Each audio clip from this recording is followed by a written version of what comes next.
Nnamdi Kanu lawyers vow appeal after life sentence. Call Judgement Travesty. This na CenokMedia, the channel when they report the news and they make them simple for everybody to understand. We dey thank una when dey view us. Abeg subscribe if you never do so. Put on your notification bell. It go remind you as we drop update. Make you like, comment and share our video. My people, Thursday matter get weight o. No be ordinary courtroom gist, no be social media argument. Na one of the most important legal decisions for Nigeria recent political history. Because wetin happen for Federal High Court don shift ground, raise dust and open new chapter for Nnamdi Kanu case.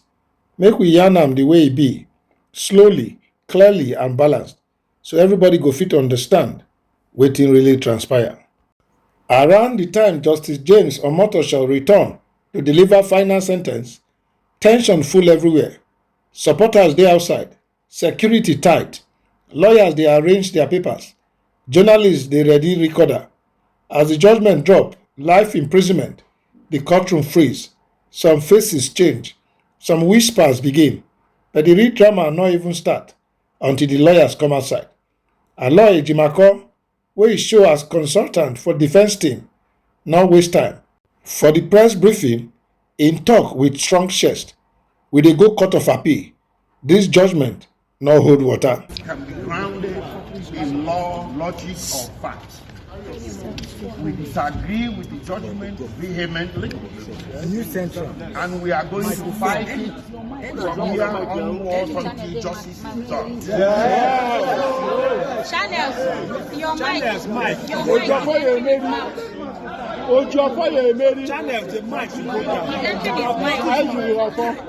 Judgment is not based on law. It's not based on fact. It's based on politics. It's based on some tribal, primordial sentiments. Just because Nnamdi Kanu is Igbo. An Igbo man has become the person in Nigeria that should be trampled upon. I'm not saying this because I'm Igbo. I'll say it for the Hausa Yoruba who gets trampled upon. But today we saw an Igbo man being trampled upon, and by God Almighty, we are not going to allow it. Not start. Nobody is going to trample on me. Nobody is going to trample on Nnamdi Kanu. Nnamdi Kanu is not a terrorist. He's a man that was pursuing change. To pursue a separate nation of yours is not a crime. So in Nigeria today, if somebody says, don't be silly, you get convicted. Nnamdi Kanu may broadcast, and so what? And you convict him for terrorism, for mere words. In the Federal Republic of Nigeria, what kind of precedent is being laid? So from here, we are heading to the Court of Appeal. The Court of Appeal is the only court in this country, or the next court in this country, that sits as a jury.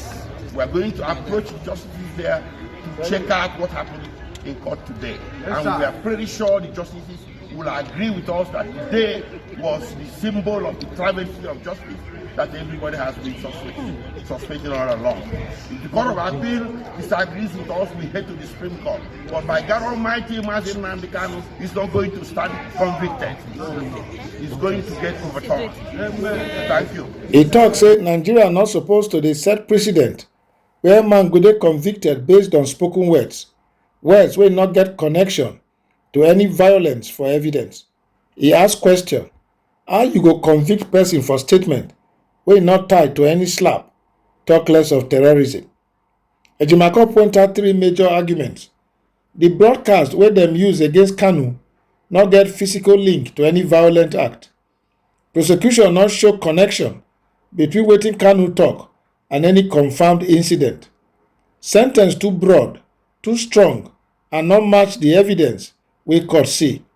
He call am cruel and unusual. Words wey show say dem go fight this matter reach last bus stop.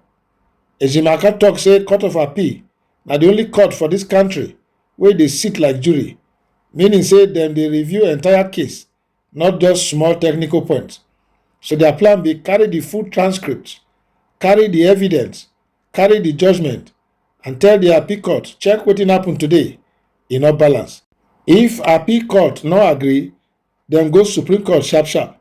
E no mince words. Nnamdi Kanu no go stand convicted. This thing go overturn. For Nigeria legal system, life imprisonment conviction for terrorism matter no be beans, but appeal dey possible and Supreme Court dey possible. Three major things go determine their success: whether appeal court go see contradiction inside the judgment, whether evidence truly match the conviction, and whether the legal process follow full fairness. For now, lawyers dey confident, but this case no dey end soon. Na long road. Wetin dis one mean for Nigeria? Politically, dis judgment go scatter plenty conversations. IPOB supporters go react. Government go stand their ground. Human rights groups go analyze every line. The thing no be just about Kanu, na about the boundary between free speech, agitation, and national security. And the interpretation of those boundaries go shape Nigerian democracy for years. Ejimakor conclude with strong message. Today symbolize wetin many Nigerians don dey suspect: injustice. We go challenge am, and we dey sure say higher courts go correct am. Dis kind talk dey show say dem ready for long battle. So wetin Nigerians go dey wait for now? Appeal filing for the coming days. Reactions from Southeast politicians dey expected. Human rights bodies go likely issue statements. Government go give possible official clarification, and international reactions fit come later. The spotlight dey fully on the appeal court for now. Ejimakor emphasis say appeal court dey sit like jury. Many Nigerians no understand this. Dis angle show how rare Kanu case be, because appeal court go reevaluate everything, not just technical objections.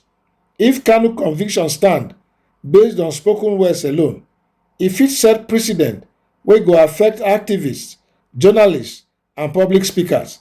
Dis angle go raise big constitutional questions later. Kanu case fit become national template for how Nigeria dey define terrorism. Government fit use or misuse dis definition going forward. Inside Abuja, no be everybody dey comfortable with the judgment. Some insiders believe the ruling fit create political tension at a delicate time. Politicians from the zone go now choose side carefully, either support the conviction publicly or distance themselves quietly.